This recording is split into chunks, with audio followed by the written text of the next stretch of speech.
Señor, te damos gracias porque tú no rechazas al corazón contrito y humillado.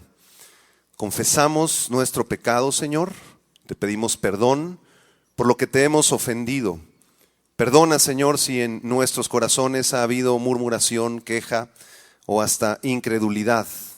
Danos un corazón para amar tu palabra, para obedecerla, porque tu palabra es lámpara a nuestros pies, es lumbrera a nuestro camino. Queremos clamar a ti, Señor, queremos alabarte a ti con júbilo, bendiciendo tu nombre por una salvación tan grande que nos has dado en tu Hijo Jesucristo. Amén y amén. Apláudale fuerte al Señor si lo va a hacer.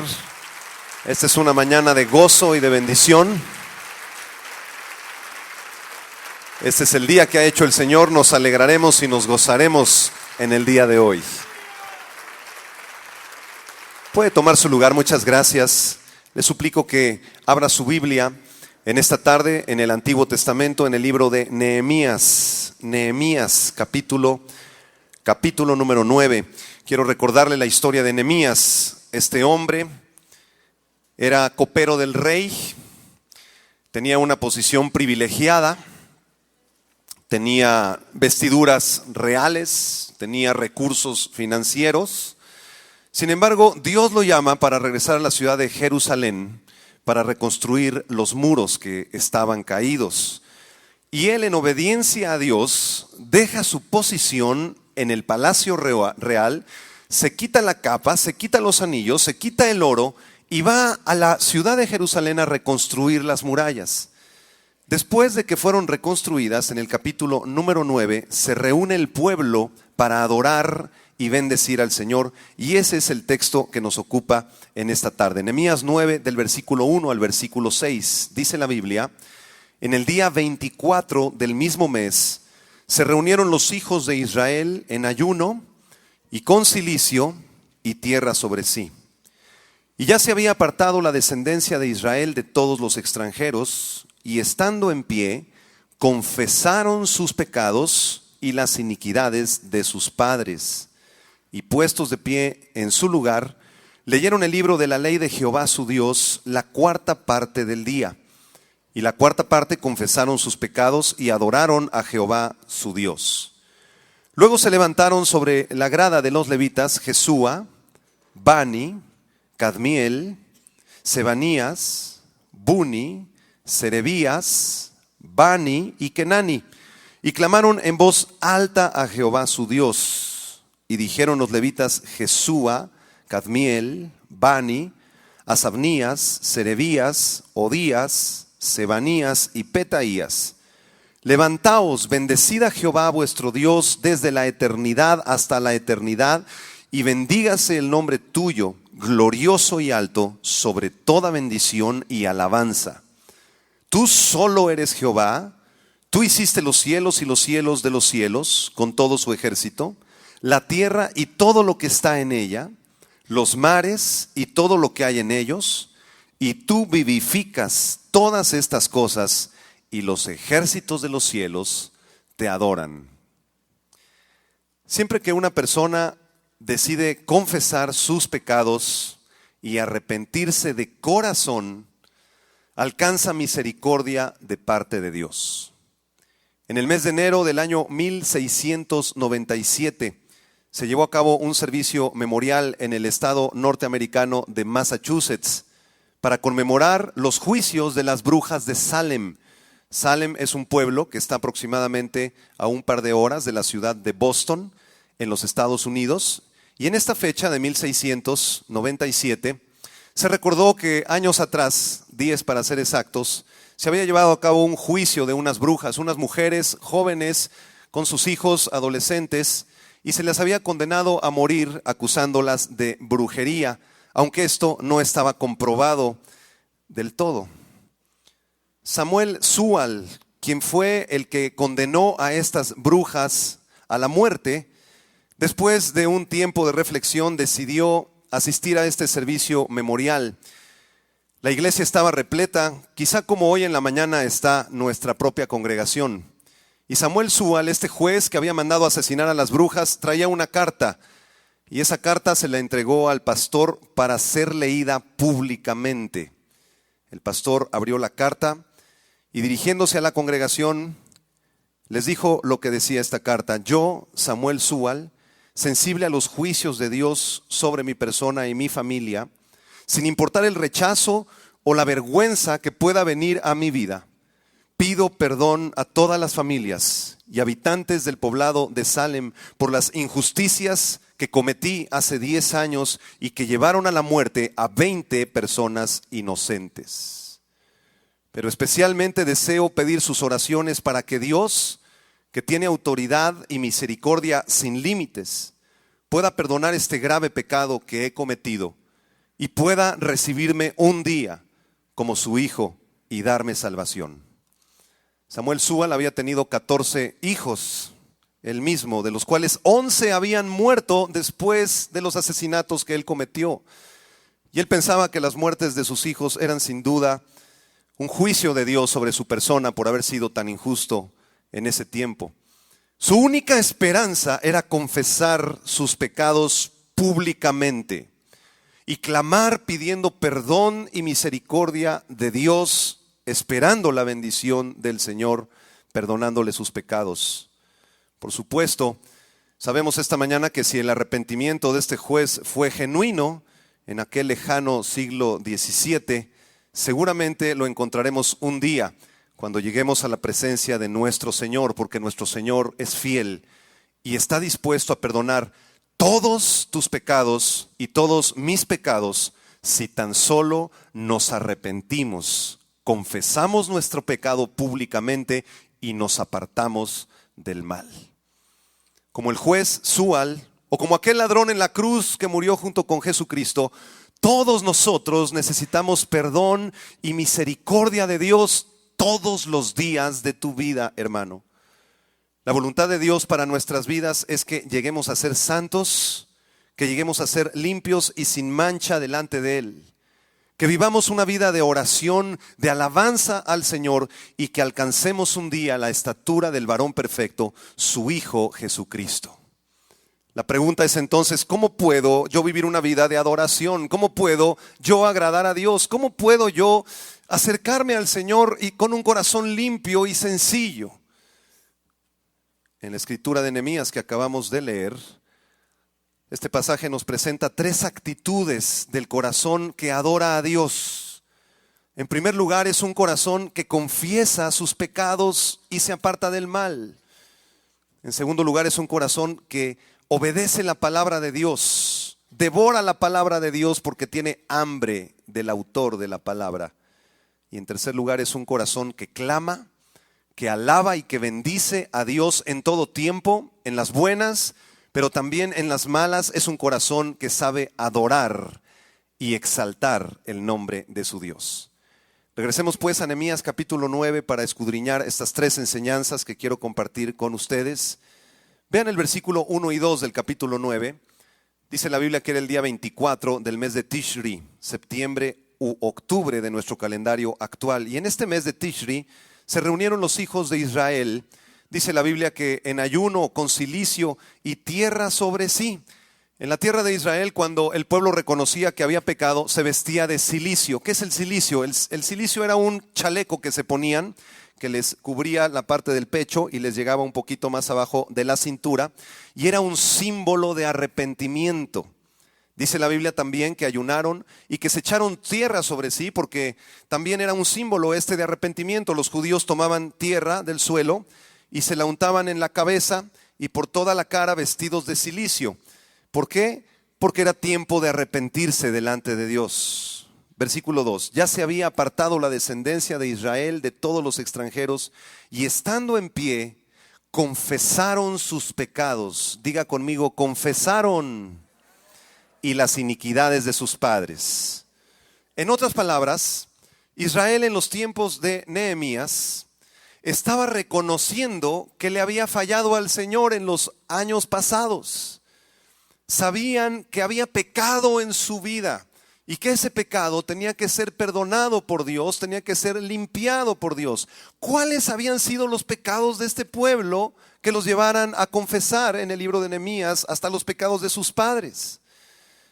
Bueno, uno de los pecados más graves de Israel lo encontramos en el libro del Éxodo, capítulo 16, versículos 2 y 3. Porque cuando el pueblo de Israel salió de la tierra de Egipto, en vez de celebrarlo, en vez de alabar a Dios, comenzaron a murmurar y a quejarse. Mire lo que dice Éxodo 16, versículo 2.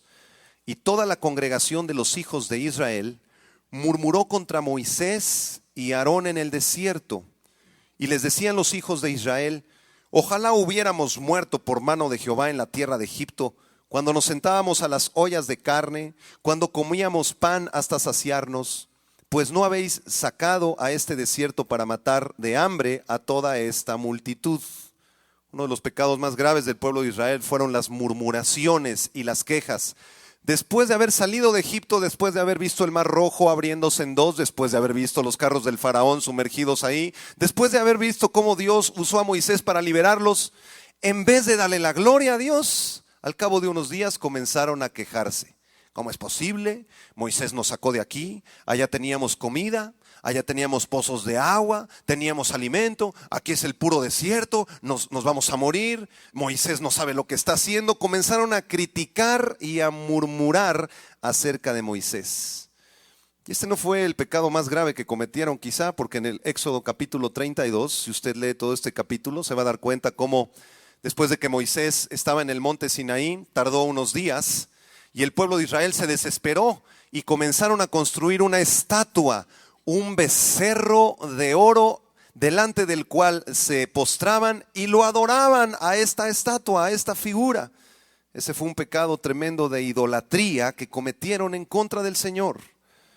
No solamente había murmuración e idolatría en Israel, sino que también había adulterio y fornicación. Vaya conmigo al primer libro de Samuel por un momento, por favor, capítulo 2. Primer libro de Samuel, en el capítulo 2, leemos cómo los sacerdotes, hijos de Elí, oficiaban en el templo. Pero mire lo que ocurría en primer libro de Samuel 2, versículo 22. Pero Elí era muy viejo y oía de todo lo que sus hijos hacían con todo Israel. Sus hijos eran los sacerdotes del templo. Y cómo dormían con las mujeres que velaban a la puerta del tabernáculo de reunión. Y les dijo: ¿por qué hacéis cosas semejantes? Porque yo oigo de todo este pueblo vuestro malos procederes. Los sacerdotes estaban ministrando en el templo, pero cuando salían del templo habían unas mujeres que se dedicaban a vender sus cuerpos. Y estos muchachos, hijos de Elí, no les importaba que servían a Jehová, no les importaba que su padre era un hombre de bien, no les importaba agradar a Dios, y se metían con estas mujeres. Había fornicación y adulterio dentro del liderazgo del pueblo de Israel. Y no termina aquí la lista de pecados de Israel, porque en el segundo libro de Samuel, capítulo 11, leemos una de las tragedias más grandes de la Biblia, como cuando el rey David estaba en la azotea de los palacios, volteó y en la casa de juntos estaba bañando una muchacha, no de mal ver, estaba desnuda. Su nombre era Betsabé. Y el rey David mandó asesinar a su esposo, lo envió al frente de la batalla. El esposo de Betsabé se llamaba Urías Eteo. Y de esta manera se deshizo del esposo para poder quedarse con ella. Y esto es un pecado tremendo de adulterio y de fornicación en el cual cayó el rey David. Pecados como el odio, el asesinato, la mentira, los fraudes, los chismes y la murmuración eran el pan de cada día del pueblo de Israel. En Nehemías capítulo 9, regreso a nuestro pasaje, en el versículo 2 dice que los judíos de aquel tiempo ya se habían apartado de la descendencia de Israel, de todos los extranjeros. ¿Por qué se habían apartado de los extranjeros? Bueno, porque muchos judíos del tiempo de Nehemías tenían 2, 3 o hasta 4 mujeres. Egipcias, cananeas, de los pueblos paganos, habían tomado a estas mujeres y vivían en poligamia sin interesarles absolutamente nada más que satisfacer sus propios instintos, sus propios deseos. ¿Y cuántas veces, queridos hermanos en Jesucristo, tú o yo hemos cometido o hemos caído en pecados semejantes a estos. Cuando comenzamos a quejarnos de nuestras autoridades, comenzamos a criticar con cierta dosis de amargura a nuestros gobernantes, al presidente de la República, a los diputados. Cuando nos rebelamos en contra de nuestros maestros en la secundaria, preparatoria o universidad. O aún más allá, cuando criticamos la vida de nuestros líderes espirituales y comenzamos a murmurar y a quejarnos de todo absolutamente. Ese pastor me cae mal. Ese diácono me cae mal. ¿Por qué los edecanes nos acomodaron en esta silla si nosotros queríamos en la otra silla? Y nos parecemos al pueblo de Israel. Comenzamos con la crítica, con la murmuración, con el chisme. Y yo quiero decirte que estos son pecados que Dios condena. Son pecados graves a los ojos del Señor. ¿Cómo evitar este tipo de pecados? Dejando de hablar mal de todos. No hables mal de nadie. Toca a una persona y dile: no hables mal de nadie.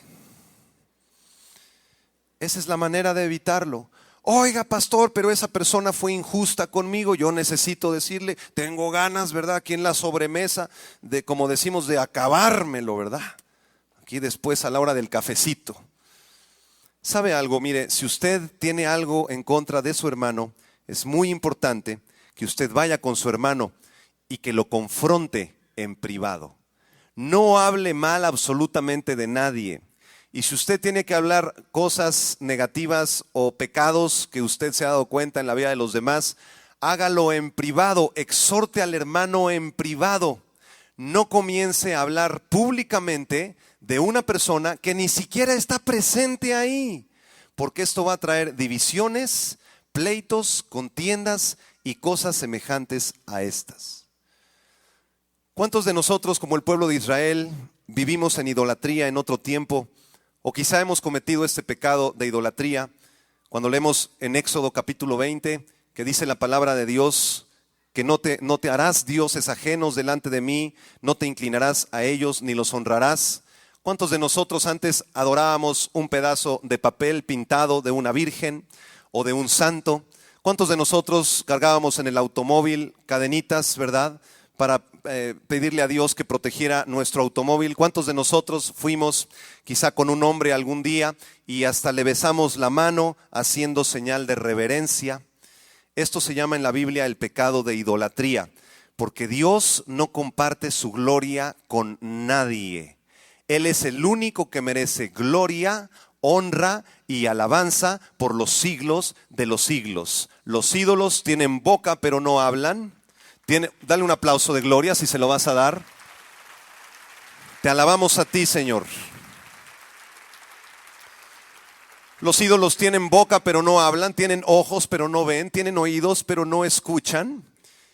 Entonces, nosotros tenemos que predicar esta palabra con amor, por supuesto, porque hay millones de personas en nuestro país que practican todavía este terrible pecado de la idolatría. ¿Cuántos de nosotros hemos tenido quizá pensamientos de homicidio en nuestra mente? Tal vez no hemos llevado a cabo un homicidio como tal, pero ¿qué tal esos pensamientos que de pronto pueden venir a tu mente? Ay, si mi jefe del trabajo ya se nos adelantara, serían mejor las cosas. Muchas veces vamos más allá y no solamente es el jefe o personas cercanas, sino son miembros de hasta nuestra propia familia. ¿Cuántos de nosotros quizá somos culpables de este tipo de pecados, de odio y de rencor, sentimientos y pensamientos de homicidio? Un hermano vino un día y me dice: pastor, ha sido muy difícil mi matrimonio y le confieso la verdad, yo quisiera que mi esposa muriera para yo rehacer mi vida. Estos son pensamientos que, aunque a usted le suenen lejanos, le suenen remotos, ocurren con frecuencia, incluso dentro del pueblo de Dios. ¿Cuántos de nosotros, como el pueblo de Israel, fuimos o somos culpables del pecado de adulterio o de fornicación? pensando que Dios al final nos va a perdonar todos nuestros pecados y Él es tan bueno y tan misericordioso que no importa lo que yo haga, no importa los pecados que yo cometa, no importa el adulterio, no importa la pornografía, Él me va a perdonar de todas maneras al final. Y quiero decirte algo, si tú piensas de esta manera que estoy describiendo, yo quisiera exhortarte porque es muy probable que ni siquiera conozcas a Jesucristo y que tu alma esté en peligro, porque quizá ni siquiera hayas recibido salvación. Con Dios nadie puede jugar. A Dios nadie lo puede engañar. ¿Cuántos de nosotros quizá hemos consentido este tipo de actitudes o de pecados, de coquetear con una mujer que no es tu esposa o con un hombre que no es tu esposo? O de darle rienda suelta a esos programas de televisión o películas del cine que nos bombardean con imágenes sexuales, con adulterios, con fornicación y ahora últimamente, por cierto, ya con escenas de homosexualidad o de lesbianismo. La sociedad se está comenzando a podrir, queridos hermanos. Y si tú no guardas lo que oyes, no guardas lo que ves, no guardas tu corazón, puedes quedar presa de estos pecados. Vaya conmigo al libro primero de Juan en el Nuevo Testamento, primera carta de Juan capítulo 1, primera de Juan 1 versículo del 8 al 10. Alguien podría decir esta tarde: pastor, yo no tengo ninguno de esos pecados, yo no he pensado nunca en matar a nadie, yo nunca he cometido esos pecados que usted está describiendo, yo he guardado mi lengua, yo he vivido una vida pues agradable a Dios, una vida en santidad, una vida pues sin pecado. Quizá algunos piensan eso. Vamos a leer este texto, 1 de Juan capítulo 1 verso 8.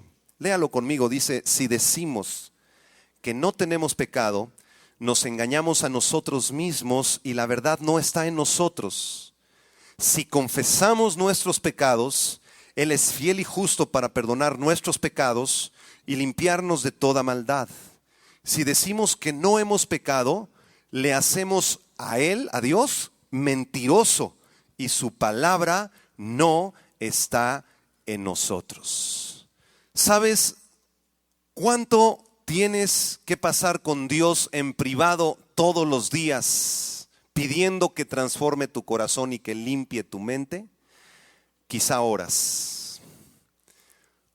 ¿Cada cuánto tiempo tenemos que venir delante de Dios para confesar nuestros pecados y reconocer que hay mucha maldad todavía aquí adentro? Aunque te estés esforzando en llevar una vida piadosa, aunque seas un siervo o una sierva de Cristo, gloria a Dios por eso. El Espíritu Santo es el que te dirige a llevar una vida así. Pero ay de aquel que piense que no hay pecado en su vida todavía, porque la Biblia dice que si decimos que no tenemos pecado, le hacemos a Dios mentiroso, porque todos hemos ofendido al Señor de alguna o de otra manera.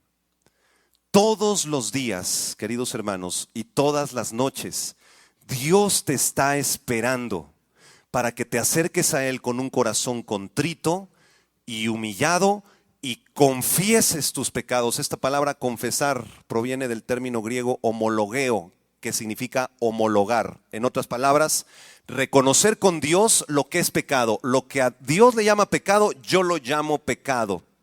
Homologueo, lo confieso delante del Señor. Oiga, pastor, pero ayer que yo recuerde no hice algún pecado, no cometí ninguna falta.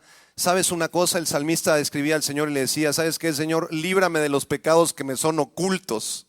Porque hay pecados que ni siquiera nosotros reconocemos, hermanos.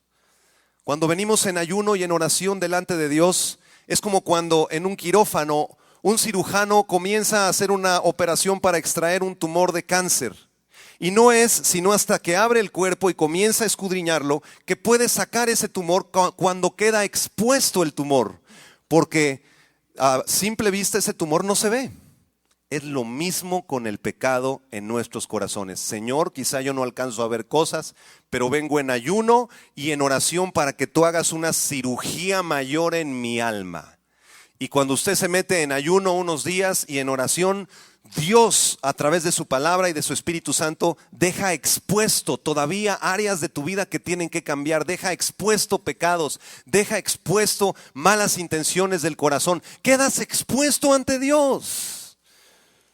Y entonces puedes confesar tu pecado y arrepentirte de tu maldad. Proverbios 28, versículo 13. Alguien puede decir, oiga pastor, qué bien lo que usted está predicando, pero ¿sabe algo? Yo prefiero que no me cachen en mi pecado, porque el pecado pues es sabroso, si no, no sería pecado. Dice la Biblia que el chisme y la murmuración son como bocados suaves, como un panquecito con arroz, con leche, con un cafecito. Así es el chisme y la murmuración. El pecado es sabroso. El pecado nos inunda el alma y la contamina. El pecado nos gusta. Alguien dice, yo tengo este pecado, pastor, pero lo voy a meter aquí abajo del púlpito, que nadie lo vea, porque imagínese la vergüenza que yo pasaría si me cachan. Mira lo que dice Proverbios 28, versículo 13. Dice, el que encubre sus pecados, léalo conmigo, el que encubre sus pecados, ¿qué cosa? No prosperará, mas el que los confiesa y se aparta, alcanza misericordia. ¿Cuáles son las condiciones para alcanzar misericordia? Confesar y apartarse. Toca a una persona, dile, apártate del pecado. ¿Sabe lo que es la sabiduría? De acuerdo al libro de Proverbios, hay una definición muy específica de lo que es sabiduría. ¿Quieres ser sabio? ¿Quieres ser sabia? Escucha, la sabiduría es alejarse de la maldad, alejarse del pecado. Eso es una persona sabia. Cuando entras al cine y están esas escenas de violencia o de adulterio o de mentira, harías bien en pararte del cine y salirte. Eres una persona sabia porque te alejas del pecado, no coqueteas con el pecado. Algunos cristianos se sienten muy fuertes, dicen, no, esta película sí la puedo ver, yo ya soy un cristiano maduro, asústame. No, yo con esta persona sí puedo platicar, está enchamucado, pero yo ya soy un cristiano maduro, ¿no? Esa obra de teatro, esa telenovela en la noche, yo ya la puedo ver. Es para orar por ellos, ¿verdad? Para que se arrepientan, ¿no? ¿Sabes una cosa? No juegues con fuego.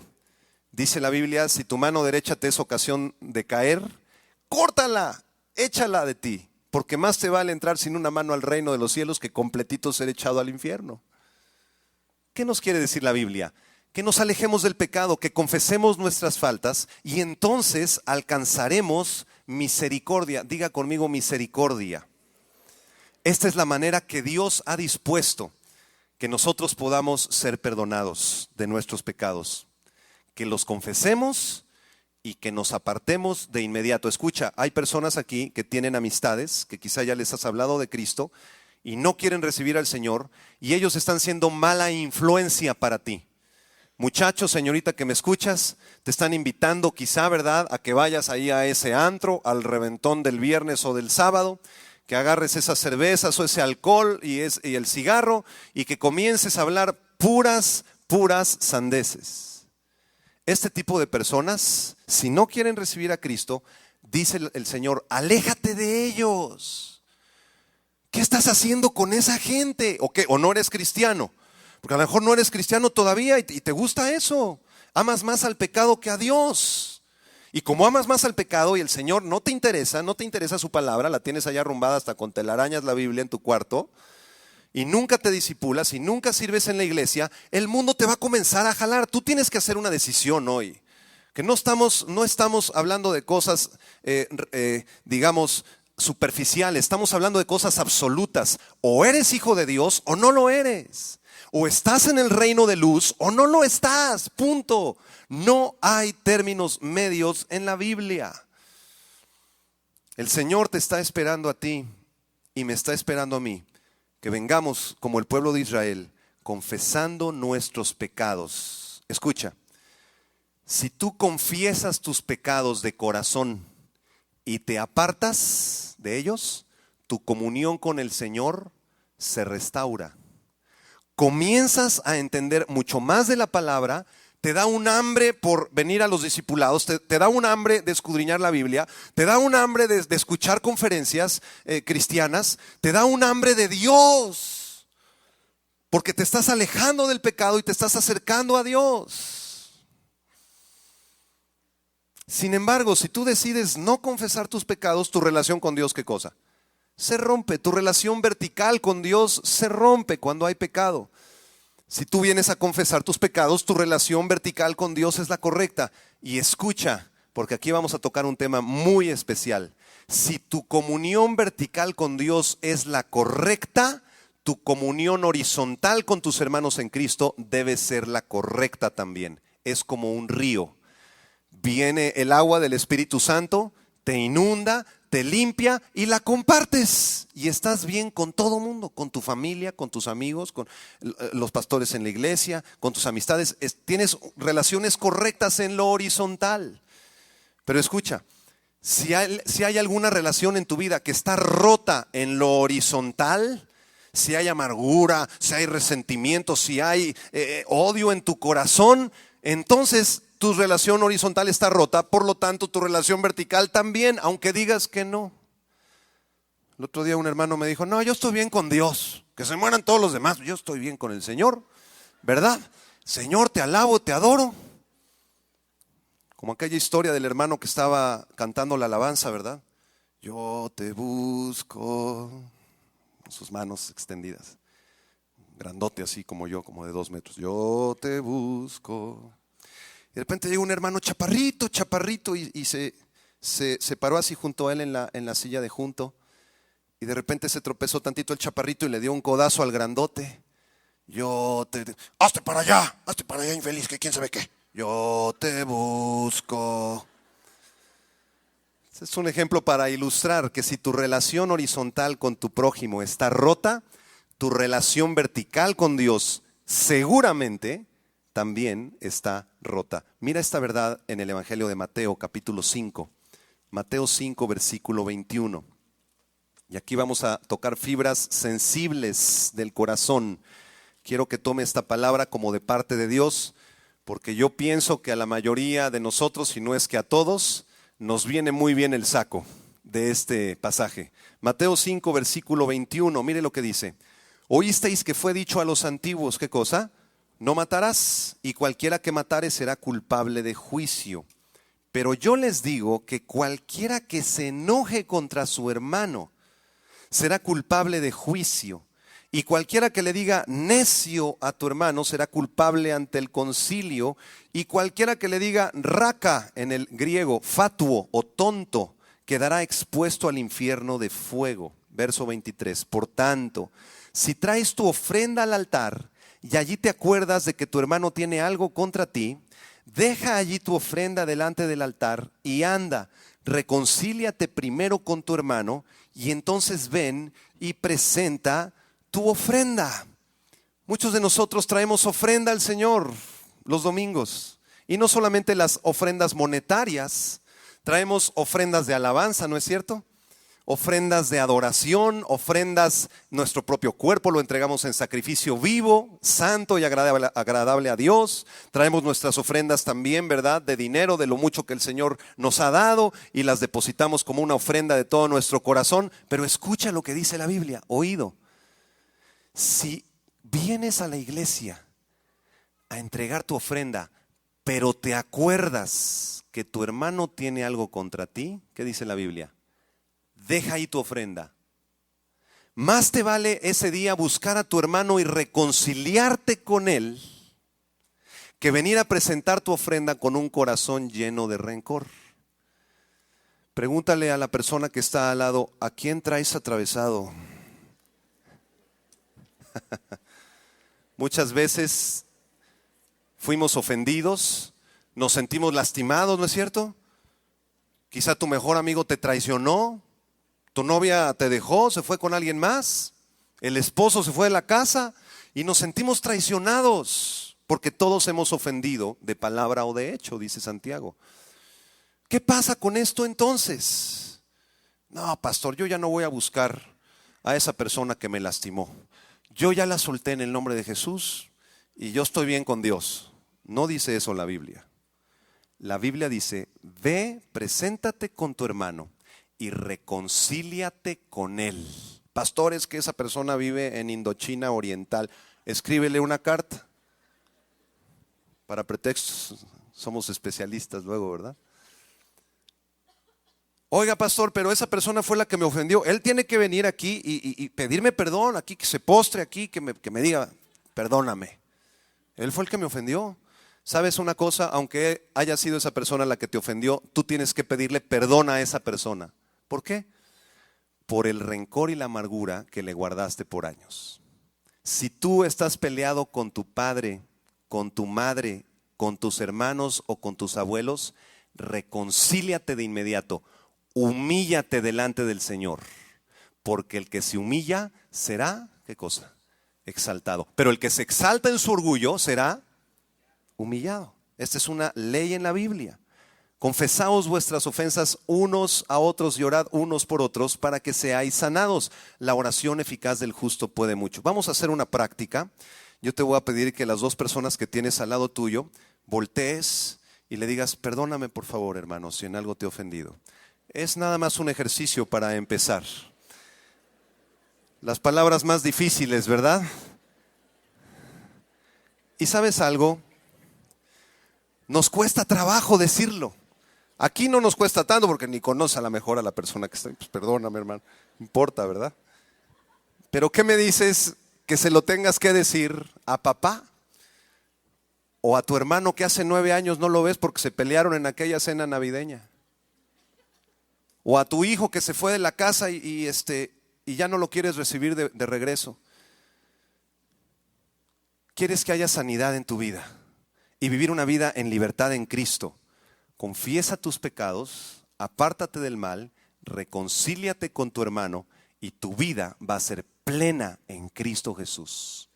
¿Sabe por qué muchas personas no avanzan? Reman y reman y reman y trabajan y vienen a la iglesia, leen la Biblia y están reme y reme, pero no avanzan ni 1 milímetro. Y se cansan y se esfuerzan. ¿Y por qué no prospera mi vida? ¿Y por qué mi trabajo no prospera? ¿Y por qué mi vida espiritual sigue igual? ¿Y por qué sigo cayendo en lo mismo? ¿Sabes por qué? Porque abajo de ese barco hay una cadena que te tiene atado al fondo del mar a una piedra que se llama resentimiento y falta de perdón. Y hasta que no rompas esa cadena y permitas que el Espíritu Santo te ayude a perdonar y soltar, ahí vas a estar remando toda tu vida. No vas a avanzar. Perdona a tu prójimo, apártate del mal y entonces el Señor va a hacer que tu camino prospere. ¿Cuántos dicen amén? Dile al de junto, ahí te hablan.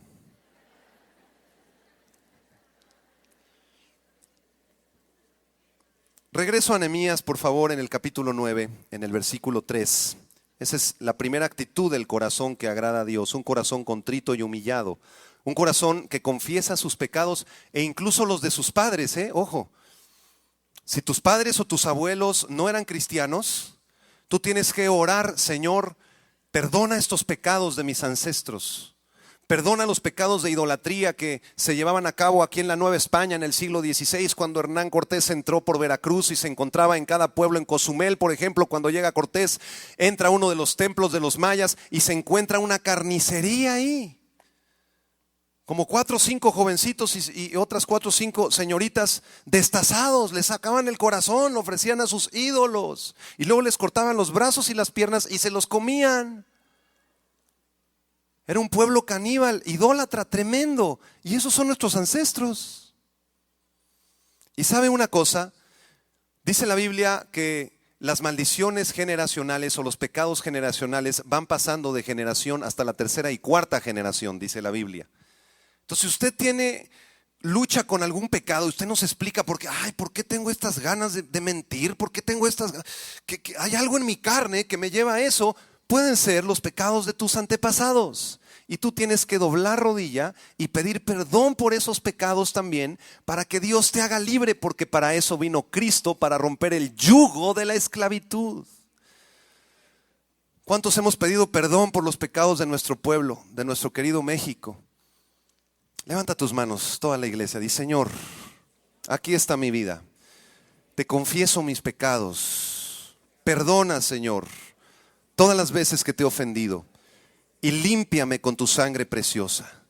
Perdona los pecados de mis padres, de mis abuelos, de mis bisabuelos, Señor, y perdona los pecados de este país que ha sido un país lleno de idolatría y de maldición. Bendecimos ahora nuestro país, bendecimos nuestra propia vida en el nombre de Jesús y te damos la gloria porque tú nos has hecho libres, Señor, para servirte para siempre en el nombre de Jesús. Amén. Apláudele al Señor fuerte.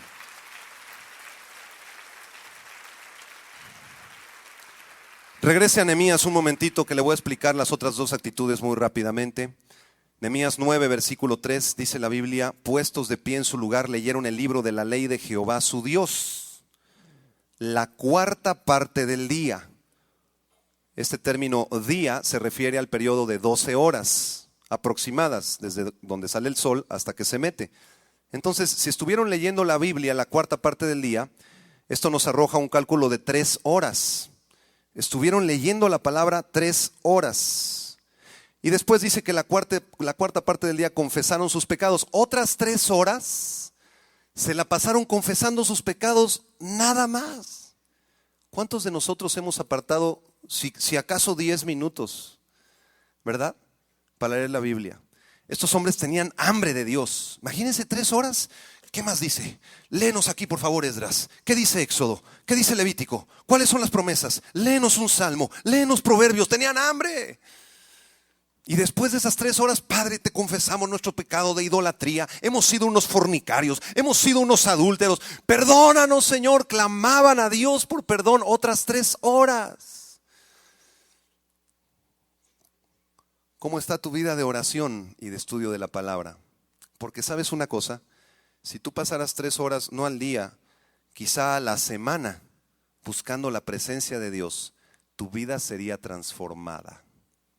Cuando te comiences a enamorar de este libro y creas que es la palabra de Dios, y abras esta Biblia en el libro del Génesis, de Éxodo, de los Salmos, cuando leas en el libro del Éxodo cuando nació Moisés, después liberó al pueblo con Aarón, más adelante Dios les ordenó la Pascua, los sacó de Egipto, vinieron plagas sobre Egipto, después construyeron un tabernáculo. No te quieres separar, porque es el mejor libro que ha sido escrito jamás, porque es la palabra de Dios.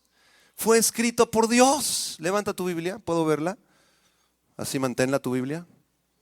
¿Ya te cansaste? Di conmigo: esta es mi Biblia. Yo soy lo que dice que soy. Yo tengo lo que dice que tengo, porque es la palabra de Dios. ¿Tú lo crees? Amén. Qué precioso es conocer a Dios a través de su palabra. La segunda actitud que agrada a Dios, la segunda actitud de corazón que agrada a Dios, es un corazón que queda expuesto a la palabra de Dios constantemente. ¿Cuándo? Diario. ¿Cuándo? Cuando lees la Biblia estás leyendo la historia del amor de Dios para con su pueblo. En otras palabras, escucha, cuando lees la Biblia estás leyendo la palabra de amor y de bendición más grande, la historia del amor de Dios contigo. ¿Y dónde aparezco yo en la Biblia, pastor? No está mi nombre, César González, ¿no? No lo veo. ¿Sabe dónde aparece su nombre en la Biblia? En Juan capítulo 17, porque Jesús oró por usted en el huerto de Getsemaní. Dile al junto: Jesús oró por ti. Qué precioso. Josué 1, versículo 8, mire la importancia de la palabra. Josué 1, verso 8, muchos se lo saben de memoria, dígalo conmigo. Nunca se apartará de tu boca, ¿qué cosa? Este libro de la ley, sino que de día y de noche meditarás en él, para que guardes y hagas conforme a todo lo que en él está escrito, porque entonces harás prosperar tu camino y todo te saldrá bien. ¿Quieres que te salga bien todo? ¿Que Dios te prospere en todo? ¿El trabajo, pastor? Sí, también el trabajo. ¿Las finanzas? Claro que sí. ¿La salud? Todo. Pero enamórate de este libro. Regreso a Nehemías para terminar con la última enseñanza. La primera actitud del corazón que agrada a Dios es un corazón que confiesa sus pecados y se aparta del mal. La segunda actitud que agrada a Dios es un corazón enamorado de la palabra de Dios, que queda expuesto a la palabra de Dios. Y la tercera y última actitud de un corazón que agrada al Señor es la de un corazón que clama en alabanza. Diga conmigo, alabanza. Versículo 4, Nehemías 9:4. Luego se levantaron sobre la grada de los levitas Jesúa, Bani, Cadmiel, Sebanías, Buni, Serebías, Bani y Kenani, y clamaron en voz alta. ¿Cómo clamaron? Esta palabra clamar significa gritarle al Señor en alabanza. En otras palabras, si quieres anotarlo ahí en tu Biblia, significa explotar en alabanza. Muchos aquí el domingo vienen, ¿verdad? Y está la hora, estamos danzando y levanta tus manos, hermano. Vamos a danzar al Señor. Un grito de júbilo. A ver, un grito de júbilo. Más o menos, más o menos. Escucha, los cristianos somos bien escandalosos. ¿De dónde lo sacamos? Lo sacamos de Pablo cuando estaba en la cárcel, ¿te acuerdas? Con el carcelero de Filipos, que estaba ahí con Silas a punto de morir. Y le dice Pablo a Silas, vamos a echarnos unas rolas, ¿que no? Vamos a alabar al Señor. No habían grabadoras. Y entonces clamaban a su Dios. Era un pueblo que sabía clamar a su Dios en voz alta. Ya quítate la idea de que clamar a Dios es, ay Señor Padre nuestro, por favor que estás en los cielos, santificado sea tu nombre. Amén. Eso no es clamar a Dios. Cuando vengas a este lugar, olvídate de la persona que está al lado y clama a Dios.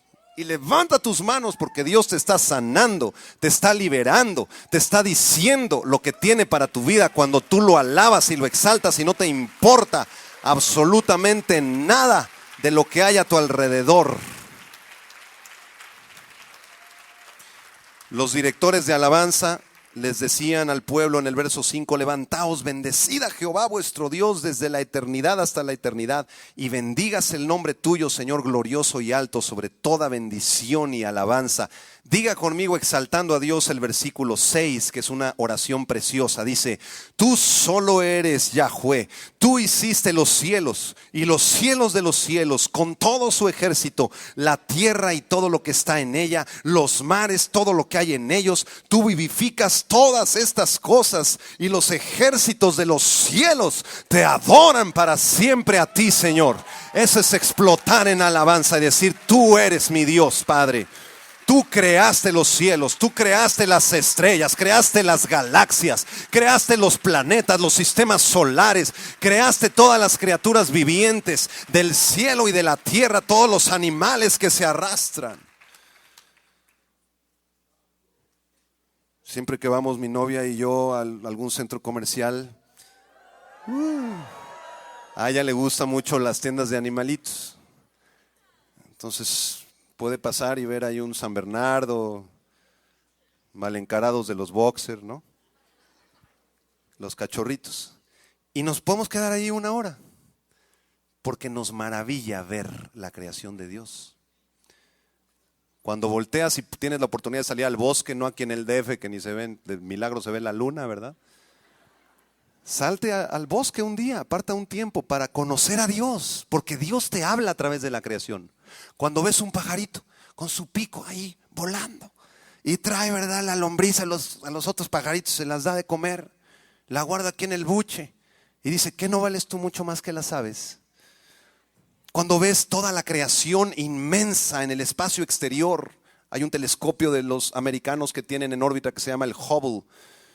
Busca esta información por internet y te vas a maravillar de las galaxias y el universo gigantesco, inmenso, al cual no hemos calculado todavía sus dimensiones y sus límites, porque Dios es más grande que todas estas cosas. Dios sustenta todas estas cosas con la palabra de su poder. Súbanse los de la alabanza tantito porque vamos a cantar un canto.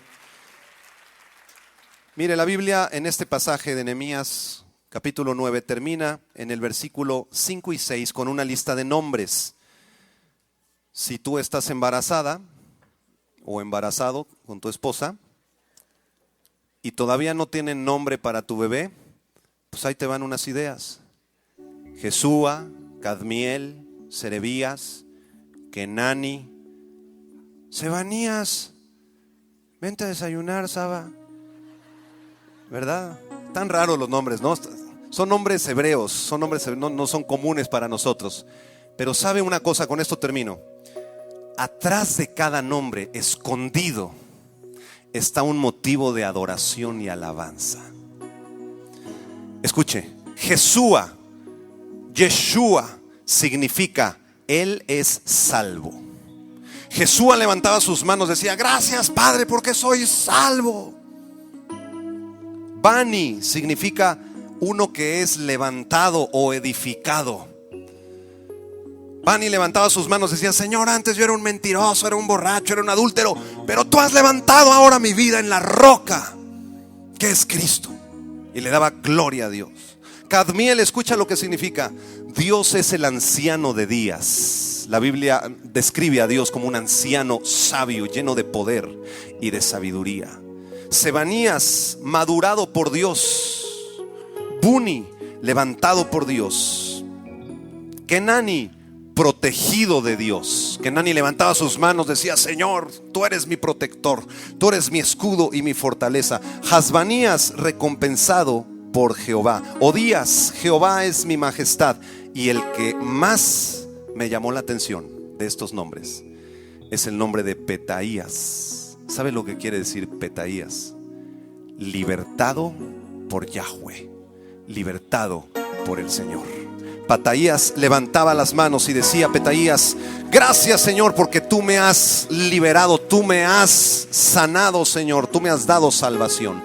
Atrás de cada nombre hay mucha enseñanza todavía que ya no me da tiempo explicársela, pero sí quiero decirle que estos hombres, con un corazón dispuesto a alabar a Dios, eran hombres que conocían a Dios. ¿Conoces tú a Dios? Ponte de pie.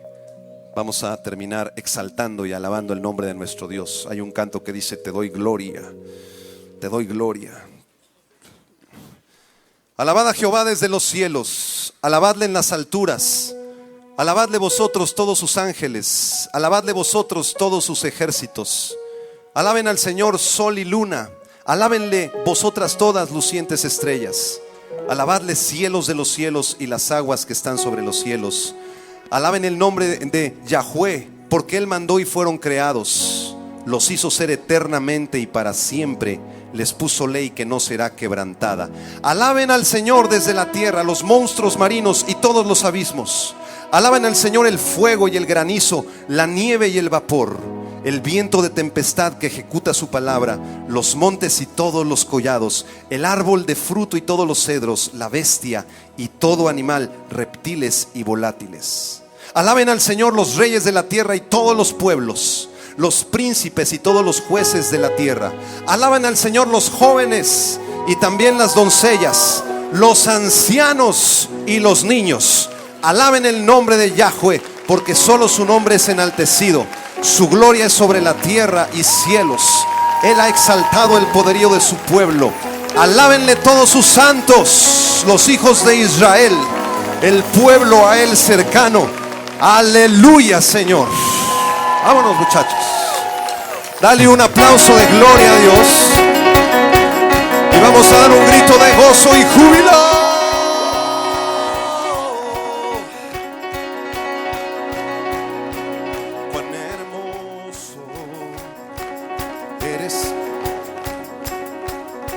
Son tus palabras, es tu amor, cuán glorioso eres Jesús,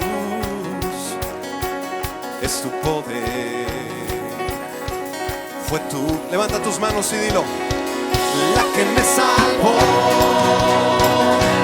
me rescató, un momento ahí nos dio libertad. Te doy gloria, gloria. Te doy gloria, gloria. Te doy gloria, gloria. Y a ti, Jesús. Te doy gloria, gloria. Te doy gloria, gloria. Te doy gloria, gloria. manos.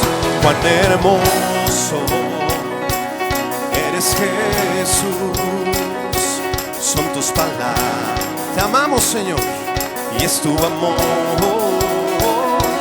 Cuán glorioso eres, Jesús, es tu poder.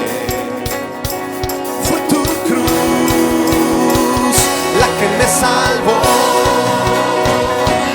me rescató. Un momento ahí, te doy gloria, gloria, te doy gloria, gloria, te doy gloria, gloria a ti, Jesús, con todo tu gozo. Te doy gloria, gloria, te doy gloria, gloria, te doy gloria, gloria a ti, Jesús. Levanta tus manos. Con una corona de espinos te hiciste rey por siempre. Con una corona de espinos te hiciste rey por siempre. Con una corona de espinos te hiciste rey por siempre. Con una corona de espinos levanta tus manos, dilo conmigo. Con una corona de espinos tú eres rey. Con una corona te doy gloria, gloria, que se escuche. Para ti, Señor, de día y de noche, en las buenas y en las malas, que te doy gloria, gloria, en la salud o en la enfermedad. Te doy gloria, gloria a ti, Jesús. Te doy gloria, gloria, te doy gloria, gloria. Yo te doy gloria, gloria a ti, Jesús. Te doy gloria, gloria, gloria a ti, Jesús.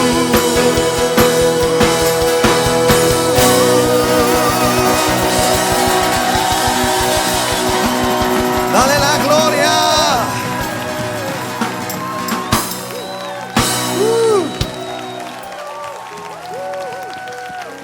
Imagínense si la fiesta es aquí, así en la tierra, ¿cómo va a ser en los cielos? Así que gózate y alégrate, porque este es el día que hizo el Señor. Yo quiero pedirles que me acompañen en una oración para despedirnos. Cierra tus ojos, y si hay una persona aquí que todavía no conoce a Jesús, quizás has tenido una religión, tus padres te inculcaron en alguna iglesia, pero quiero decirte que Jesús no es una religión ni una iglesia. Jesús es una persona y está aquí en este momento. Yo puedo sentir su presencia. Su Espíritu Santo se está paseando por estos pasillos y está tocando a la puerta de muchos corazones. ¿No quisieras recibir a Jesús como tu Señor y darle la gloria? Cierra tus ojos y haz esta oración conmigo. Dile: Señor Jesús, yo creo que tú existes, que estás aquí en este lugar, que estás tocando la puerta de mi corazón. Te recibo en mi corazón. Entra a mi vida, sálvame y seré salvo, sáname y seré sano. Te pido perdón por todos mis pecados y me arrepiento con todo mi corazón por haberte ofendido. Llena mi vida, Señor. Dame salvación y vida eterna, porque te lo pido en el nombre de Cristo Jesús. Amén.